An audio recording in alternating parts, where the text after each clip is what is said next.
Explicit books are making their way back to library shelves. It's May 17th, 2024, and these are your headlines.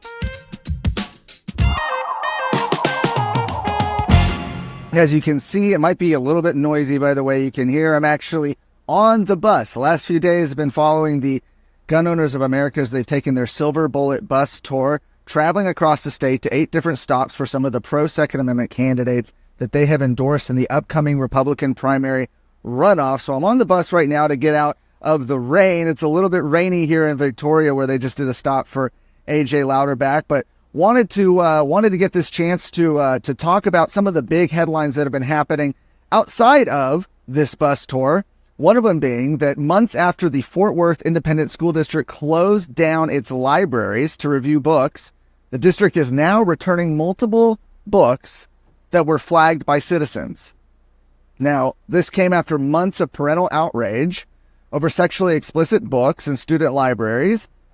That culminated in House Bill 900, which was passed by the Texas legislature, and it prohibits school libraries from housing materials that are sexually explicit, vulgar, or educationally unsuitable.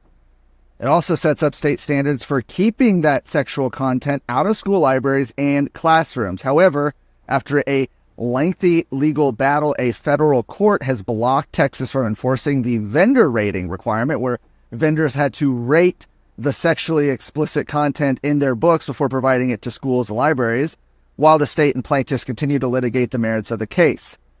Now, in July, Tarrant County Citizens Defending Freedom found 76 different books to be sexually explicit and violent in the school library. And more than 500 copies of those books were available in Fort Worth ISD libraries. In response, they emailed Fort Worth ISD officials, who closed the libraries for review. Now, before the 2023-2024 school year, Fort Worth ISD closed its libraries to ensure all materials contained within were suitable for student consumption. After district officials reviewed books for sexually explicit and violent material, the district removed 118 books for further review to ensure they were developmentally appropriate. Now, of those 118 books removed from library shelves, 90 of them will be returned, including some of the known sexually explicit books we've talked about before, like the book Flamer, Genderqueer, All Boys Aren't Blue. These are seriously explicit books, and they're making their way back to the library shelves in Fort Worth ISD. If you don't live in Fort Worth ISD, check and make sure whether or not these books are in your school libraries. A big story yesterday that happened right after we recorded Daily Headlines, but I do want to mention it, which is, of course, the fact that Governor Abbott has now fully pardoned Army Sergeant Daniel Perry following a unanimous recommendation from the Texas Board of Pardons and Paroles. Now, Daniel Perry had been sentenced to 25 years in prison for the shooting death of an armed Black Lives Matter protester in downtown Austin back in those riots in 2020. During his trial, his defense team said that Garrett Foster, the protester that he shot himself, During Perry's trial, his defense team stated that Garrett Foster raised a firearm at Daniel Perry, leading him to use his handgun in self-defense.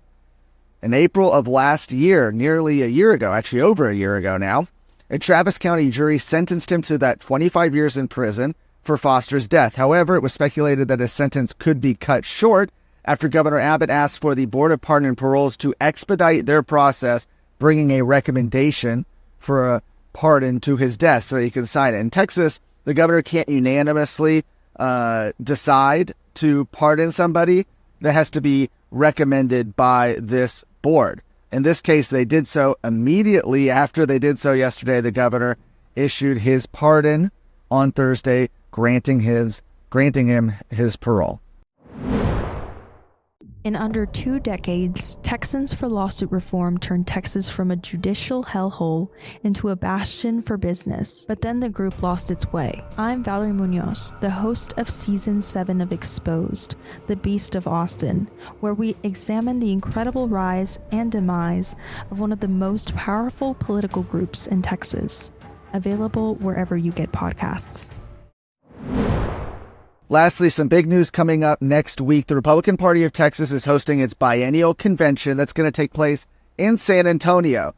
We talk a lot about legislative priorities. We talk about the party platform. These are things that are going to be decided by the thousands of delegates that show up to that convention.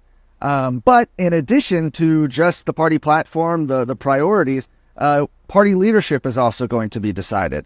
And in this case, you've actually got, as of right now, 6 different candidates saying they want to lead the party to be the chair after Matt Rinaldi, who is the current chair of the Republican Party of Texas, announced that he would not be seeking re-election just earlier this year. And so you've got 6 candidates, all of whom who have answered Texas Scorecard's questionnaire. We've got a short questionnaire up on our website. If you're going to be one of those delegates to the convention, we encourage you to check that out so you can get a little bit more information about those candidates.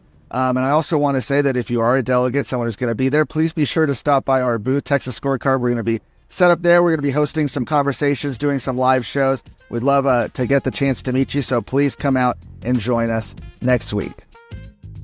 For more of today's stories, go to TexasScorecard.com.